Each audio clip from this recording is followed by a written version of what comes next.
How we doing, guys? Welcome to the preview and the predicted lineup. Arsenal against Manchester City, the biggest game of the season to date for Arsenal. 100%.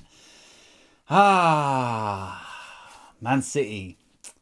We ain't done well against them in recent years, have we? First and foremost, the one thing I'm going to say is I don't think we will ever have a better opportunity than we will have on Sunday of playing Manchester City. And I'm not even trying to, downplay, the players that are going to be involved and everything else. But when you are missing players like Kevin De Bruyne and players like Rodri in particular, that is the big one for me.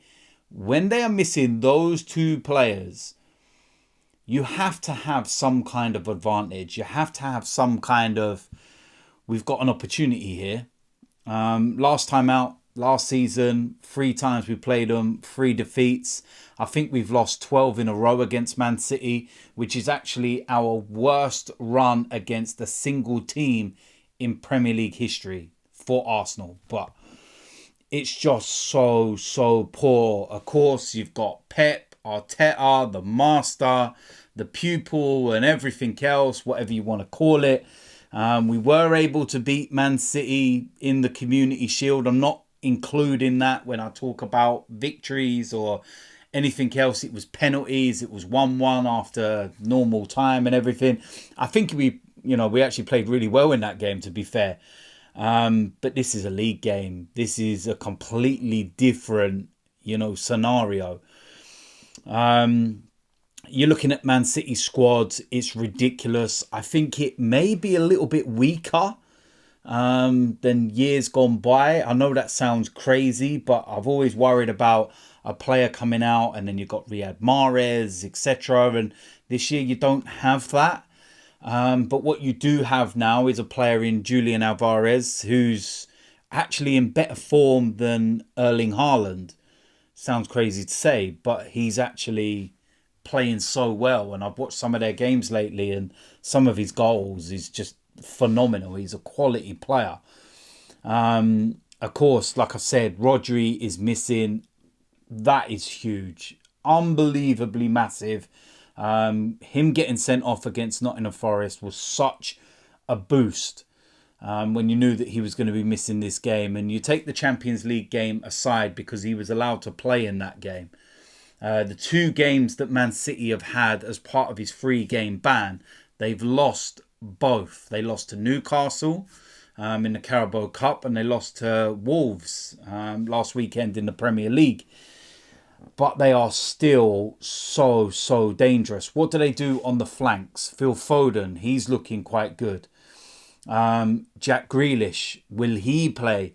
I'm seeing quite a bit of Jeremy Doku lately.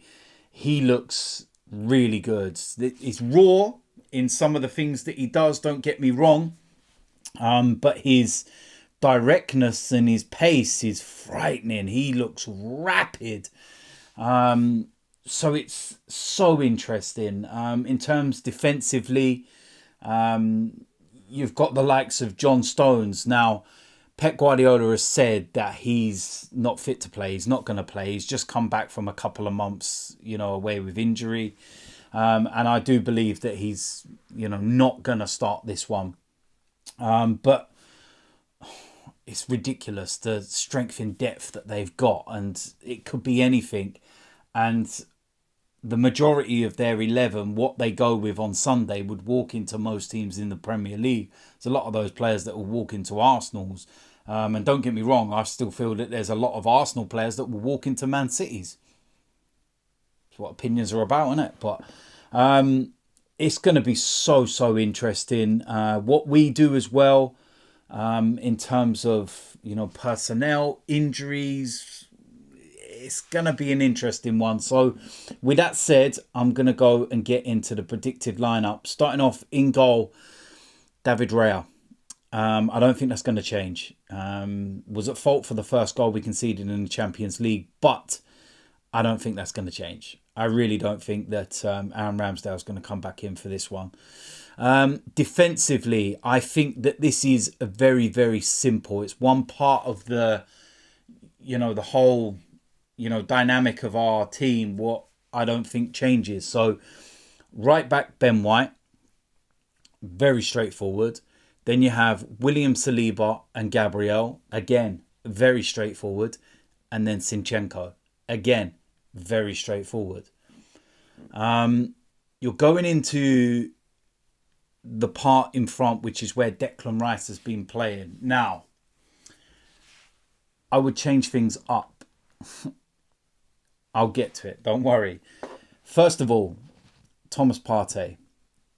I feel he needs to come back in. I know he hasn't played, been involved since his injury and whatnot. If he's fit, he plays. It's as simple as that.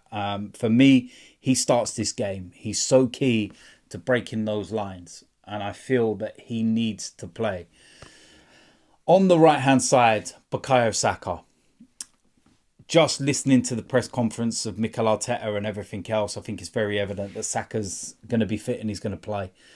Next up, we have Martin Odegaard.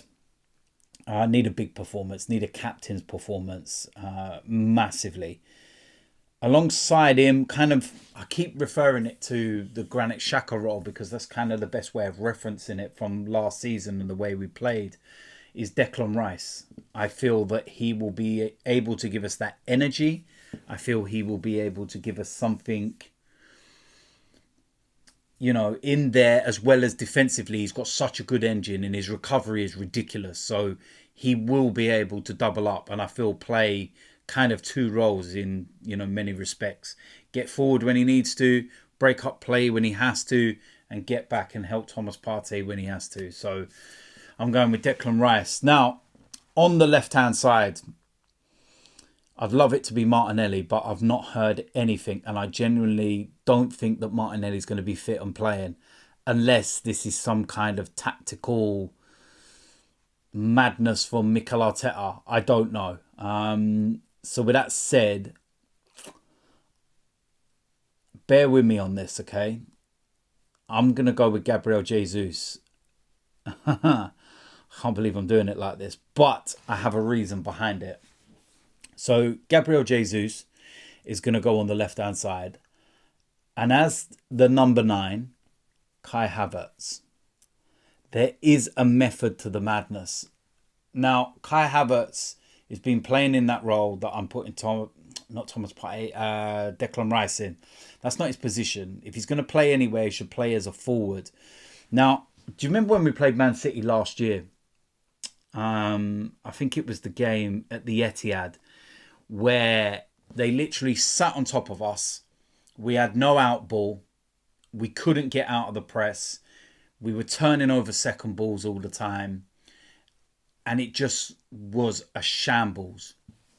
What Kai Havertz would give us as a number 9 would be that option to beat the press.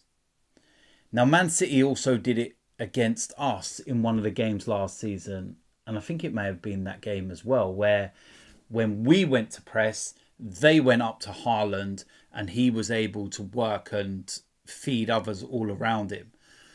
That's the thought process behind it. That if Man City press, we will be able to pop it over the top and get it to the likes of Havertz, and everybody needs to feed off.